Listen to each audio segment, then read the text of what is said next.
Is it too early in the year to declare that I found one of my favorite books?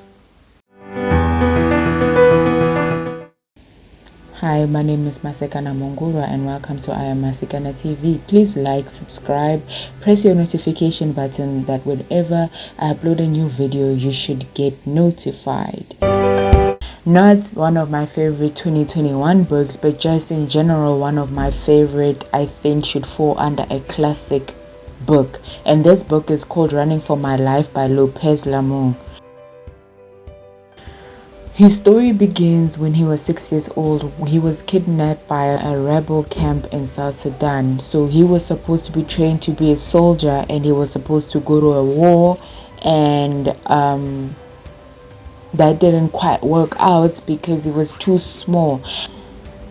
They would take all the boys and they'd put them in a little room, and in that little room the boys were supposed to eat, sleep, go to the bathroom, die. In that camp he met 3 other guys who he now refers to as his angels. They assisted him to escape. It took them 3 days of non-stop running to get to Kenya, and when he did arrive to Kenya with the 3 other guys, they just disappeared and they never saw them ever again. And he was then sent to a refugee camp called Kakuma, and that's where he spent 10 years. He lived there until he was around 16, where he would participate actively in the church. He would go to school. He would write on the floor with a stick. He got baptized on Christmas. His name changed from Lupepe, which is his full name, to Joseph. He wasn't interested in running from the beginning. He was mostly interested in soccer. So what the other older guys would say is that for you to play soccer for the day, he would have to run 30 kilometers every day before he would get to play soccer. Running was a way to just release anxiety, to feel freedom, to be happy. He didn't look at it as a sport.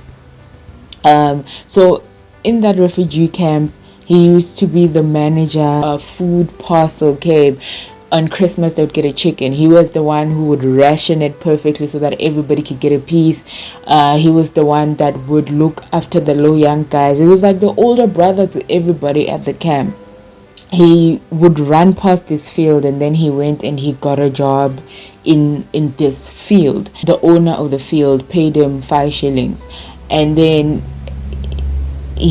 when he got home, they were talking about the Olympics. He didn't want to let his friends know that he did not know what the Olympics actually were. When they arrived, that man, he was like, for you to watch TV, you need to pay me 5 shillings. And he got to watch this man in the USA called Johnson. He was a track star. For the first time, he was like, I wanna do that. I wanna represent USA. You could say that moment was his life-changing moment.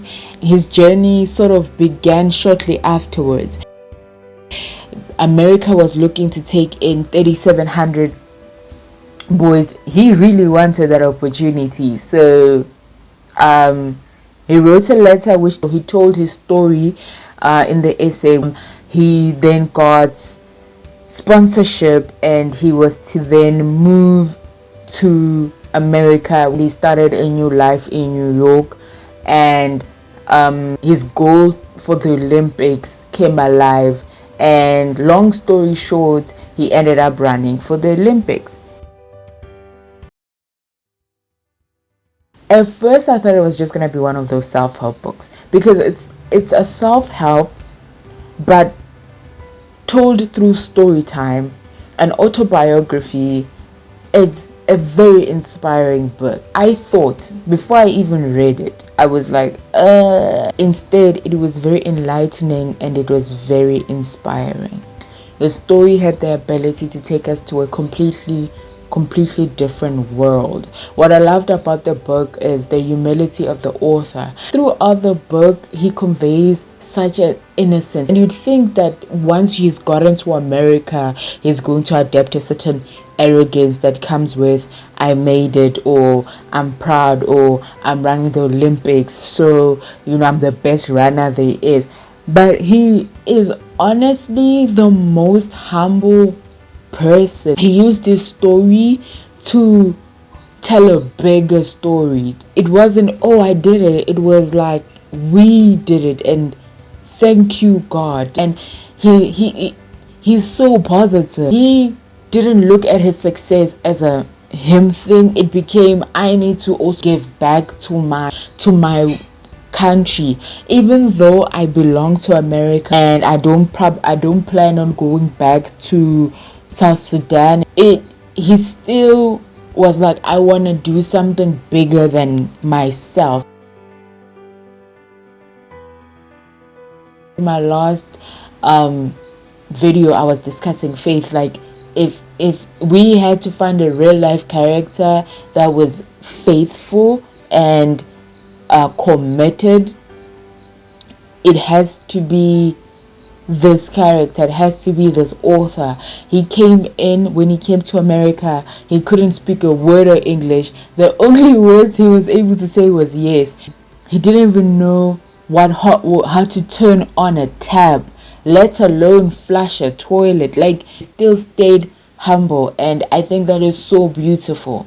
Time he was finished, he had graduated from university, graduated from high school, qualified for the Olympics.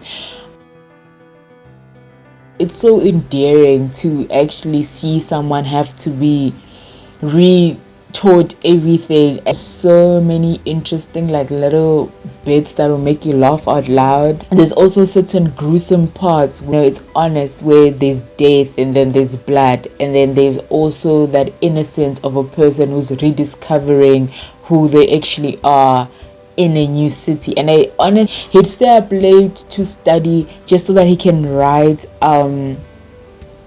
he can write English. His American mom would put up new words on the fridge every day, so it was like, that whole thing, if you are helping yourself, you will get helped. Like, everything that he learned, he was more than willing to pass on. A memorable story is right before the Olympics, he pulled his hamstring, the type of pull that would stop him from being in the race. And it was 2 weeks before the Olympics, something that could make him sit out, and he still had to train hard. He broke his ankle while he was like warming up, like 5 minutes before the race, and they couldn't fix it, and he ran that race and he qualified with the same leg, no hamstring. And I'm looking at my leg like, oh, I wouldn't do that. No hamstring and a shattered ankle. And the race he was praying, you didn't bring me this far to let me down. And miraculously his leg healed, and he finished the race and he qualified for the race. There's so many highlights in this book, but it's such a short book. But it being so short, it's so impactful. It's not repetitive, and it's not boring. You look at someone's life and you're like, how can someone go through so much and still be here? That's why it's so inspiring. The author of the book is called Rupepe Lamung, and he is an athlete. He is a track runner. He's a philanthropist. He's an educator. He's a businessman, an American citizen, and he wears that flag with pride. I would rate this book 4 out of 5, putting it under the genre of self-help and self-discovery, self-help, and an autobiography. Simple character development. We go from a 6-year-old child to 40-year-old married man who lives in America. I really enjoyed this book.